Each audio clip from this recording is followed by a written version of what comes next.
So I think this is one of the most difficult things where, you might have situations where your mentee is feeling quite low, low energy. Occasionally, she might feel quite depressed. This is definitely something I experienced, particularly in the early days. And my mentee felt quite isolated. She didn't have a lot of friends.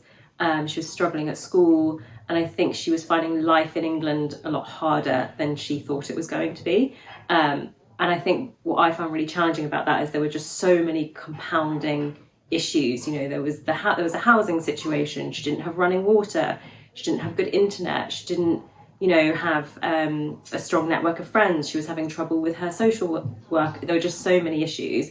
And how do you then get somebody to be like, okay, let's focus on English or let's do a practice paper? It's almost impossible.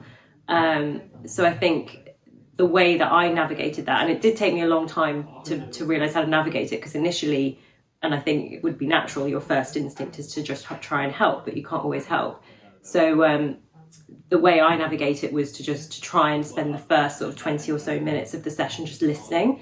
So listening, asking what was wrong, allowing her that space to open up, to share what her problems were, because I think you need to allow her that space to air that. And I think you don't know what's going on. There might be nobody else she can speak to. So I think allowing that time is important.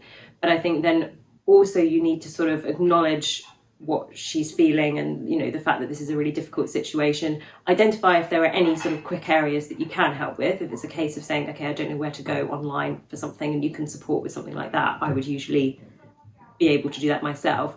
But if it was just too far beyond me, I would refer back to REUK and then the sort of support that they provide, and sort of make sure that they know through the feedback form afterwards that these issues have come up, so they can follow up. And that was a massive help, because it just lifted that burden of responsibility from me and meant that REUK could support with that more sort of pastoral care.